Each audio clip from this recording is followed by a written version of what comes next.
நண்பர்கள் அனைவருக்கும் இளம்பெரும் வழுதியின் இனிய வணக்கம்.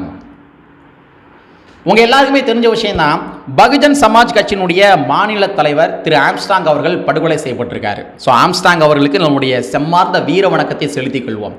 ஆம்ஸ்ட்ராங் அவருடைய உடலை பார்ப்பதற்காக விசிக நிறுவனர் முனைவர் தொழில் திருமாவளவன் அவர்கள் ஸ்பாட்டுக்கு போயிருக்காரு. ஸ்பாட்டுக்கு போய் உடலையும் பார்த்துருக்காரு. பார்த்துட்டு வீர வணக்கம் செலுத்தியிருக்காரு. இன்னும் சொல்ல போகிறாருந்தா கண்ணீர் விட்டு அழுதுட்டாரு.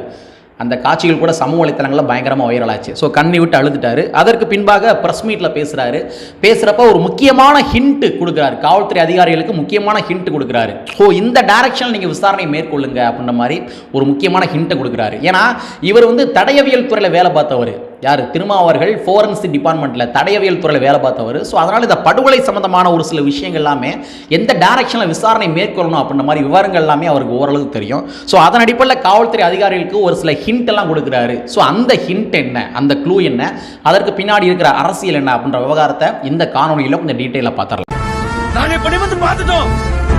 இனி ஜென்மத்துக்கும் எங்களால குனிய முடியாது. அதனால நாங்க சண்டை போட போறோம். ஆம்ஸ்ட்ராங்கோடைய படுகொலைக்கு முக்கியமான காரணம் என்னவாக இருக்கக்கூடும் அப்படின்னு சொல்லி மின்னம்பலம் வெப்சைட் இருக்காங்க இல்லையா, அவங்க ஆல்ரெடி ஒரு செய்தி போட்டிருக்காங்க.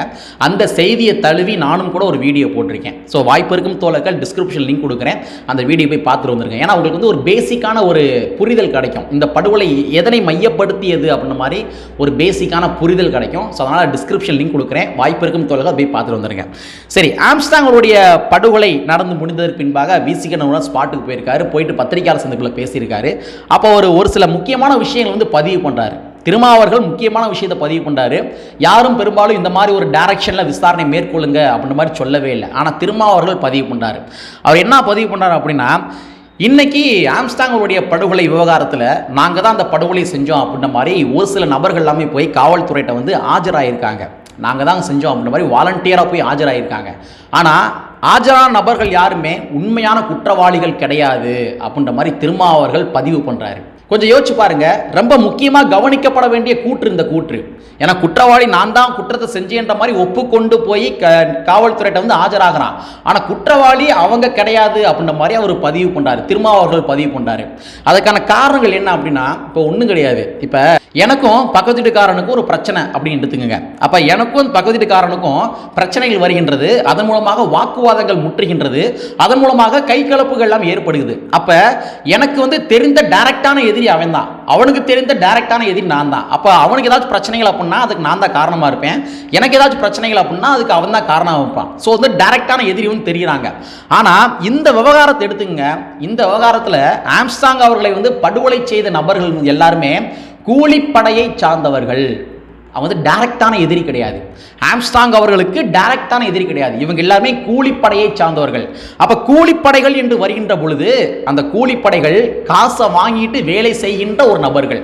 அப்ப காசை வாங்கிட்டு வேலை செய்யறாங்க அப்படின்னா அவங்க யாருக்கிட்ட காசை வாங்கினாங்க, யாரு கொடுத்த திட்டத்தின் அடிப்படையில் அவங்க ஆம்ஸ்ட்ராங்க படுகொலை செஞ்சாங்க. அப்போ யாரோ ஒருத்தங்க திட்டம் போட்டு கொடுத்துருக்காங்க. அந்த திட்டத்தின் அடிப்படையில் தான் ஆம்ஸ்ட்ராங் படுகொலை செஞ்சுருக்காங்க. அப்போ திட்டம் போட்டு கொடுத்த நபர் யார்? அவங்க தான் உண்மையான குற்றவாளிகள். நான் சொன்ன மாதிரி எனக்கும் பக்கத்துக்காரன் சண்டை அப்படின்னா எனக்கு ஒரு பிரச்சனை, அதுக்கு அவன் தான் காரணம். இது டைரக்டாகவே தெரியுது, இது டைரக்டாகவே தெரியுது. ஆனால் கூலிப்படையின் மூலமாக படுகொலை நடக்குது தெரியுமா? அந்த கூலிப்படையின் மூலமாக நடைபெறுகின்ற அந்த படுகொலைகள் எல்லாமே அதற்கு பின்னாடி யாரோ ஒரு நபர்கள் திட்டம் போட்டு கொடுத்ததன் விளைவுகளால் தான் இந்த மாதிரி படுகொலைகள் எல்லாமே நடக்குது. அப்போ ஆம்ஸ்ட்ராங் அவர்களை படுகொலை செய்வதற்கு திட்டம் போட்டு கொடுத்த அந்த நபர்கள் யார்? அந்த உண்மையான குற்றவாளிகள் யார்? ஸோ அவங்கள நீங்கள் கண்டுபிடிங்க. ஏன் குற்றவாளி ஆஜராயிட்டாங்க, அதனால் நம்மளுடைய விசாரணை முடிஞ்சு நமக்கு எந்த பிரச்சனையும் கிடையாது, அவங்க தான் டைரெக்டாக ஆஜராயிட்டாங்களே, இனி அவ்வளோதான் விசாரணை க்ளோஸ் பண்ணிடுவோம் அப்படின்ற மாதிரி வழக்கம் போல் கடந்து போகாதீங்க.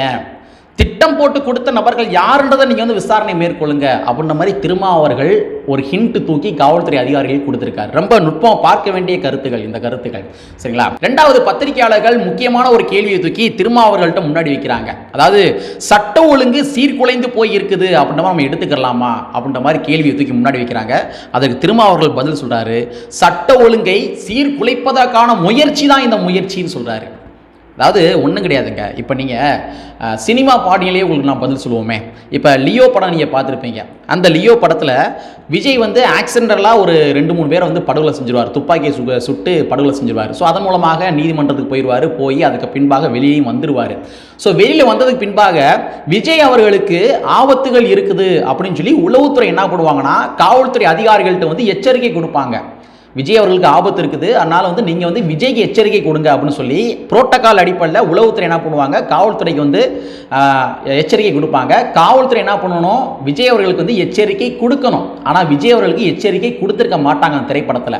ஸோ அதனால் விஜய் அவர்களுக்கு வந்து இந்த மாதிரி நமக்கு எந்த பிரச்சனையும் கிடையாது அப்படின்ற மாதிரி அவர் என்ன பண்ணுவார், ஆஸ் யூஸ்வலாக வந்து வெளியில் மார்க்கெட்டுக்கு வருவார். பார்த்தா அங்கே வந்து விஜயை வந்து கொல்லுவதற்கான முயற்சிகள் நடக்கும். ஸோ இந்த இடத்துல யார் ஃபெயிலியர்? இந்த இடத்துல உளவுத்துறை வந்து சரியாக தன்னுடைய வேலையை பார்த்துருக்காங்க. விஜய் அவர்களுக்கு ஆபத்து இருக்குது அப்படின்ற மாதிரி உளவுத்துறை சரியாக வேலையை பார்த்து காவல்துறை அதிகாரிகள்ட்ட சொல்கிறாங்க.